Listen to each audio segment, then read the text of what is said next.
Welcome to the first edition of The Eight. Just wait till you see this intro. Megan, what did you just say we should do? Do an interpretation of the intro as Sean would, which I can't mimic that. But What would Sean do? Coming up next on The Eight.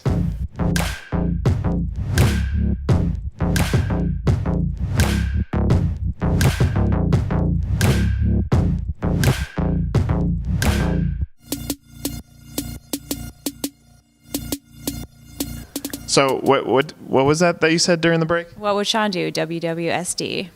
That is not number 8 on our 8 most important things to talk about in franchising. Let's start off with number 8, Dairy Queen eyeing growth in Buffalo. And it's more of an overarching theme, but all of our brands are still talking about growth. It's an election year, even in a time when people are going to get a little bit more worried or conservative with maybe their investment strategies.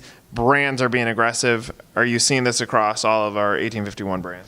Yeah, and Dairy Queen in particular is really ramping up their growth efforts in New York. I think right now they have about 40 locations in New York, and they see plenty of potential there. And I think they're aiming to add like 5 new locations in a year and maybe up to 10. So that kind of is very promising in terms of the growth potential. Yeah, I love seeing both established and new brands showcasing their growth. A brand that you wrote about, Moes, they're becoming really the player in the space, and they won Brand of the Year in the Mexican fast casual space. So do you want to give some insight to the story that you wrote about Moes as our 7th most important story of the week? Yeah, so the award that they won being the top Mexican fast casual restaurant, I think that was it. Anyway, they beat out Chipotle, which kind of was pretty huge. Chipotle was kind of down this year with everything that was going on, but really what helped Moes stand out was its culture, just their friendly employees and their atmosphere there, but also the food and the integrity that they put behind that. They take a lot of care in promoting high quality food and letting people know where it comes from, and they also have a lot of options. So for people who are gluten-free or vegan, they really make sure that everybody has something to choose from there. And I think that's really what people look for now is customization. If Sean were here, he would have said, "Welcome to Moes." That was pretty good. Thank you. Next story. Lighthouse Academy.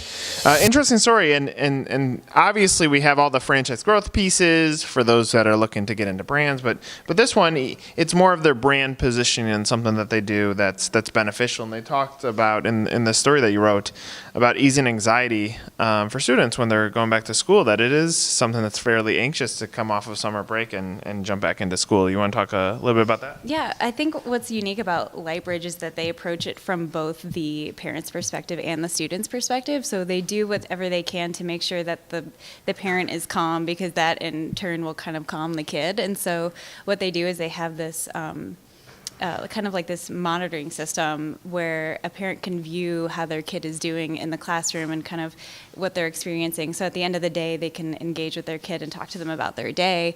And I think that creates a lot of it decreases the anxiety on both people's ends, just to have that connection and understanding at a deeper level what's going on. Great.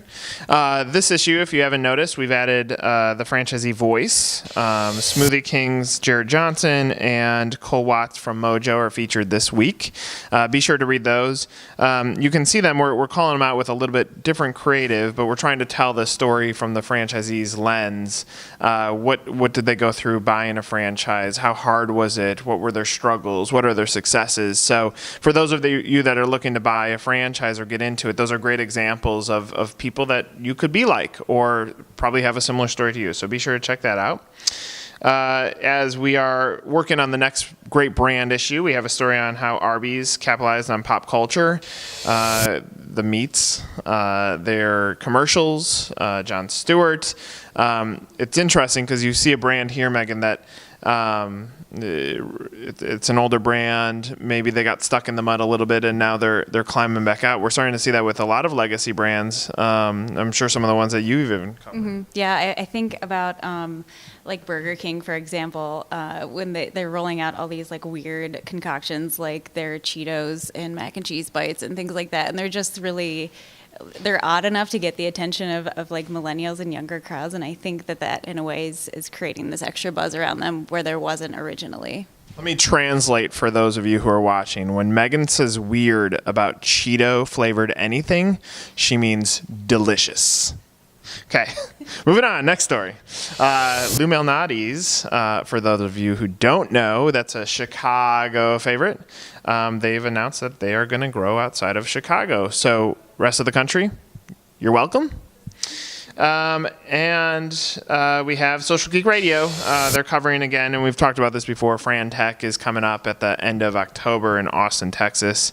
And they talked with Ann Littman from Safeway just about her experience and what to expect out of Fran Tech. So another good video to watch on their site. They're posting all of their interviews that they do on the Social Geek Radio page on 1851. So that's great content. And lastly, we've been promising this for quite some time, but this is the first edition of the 8.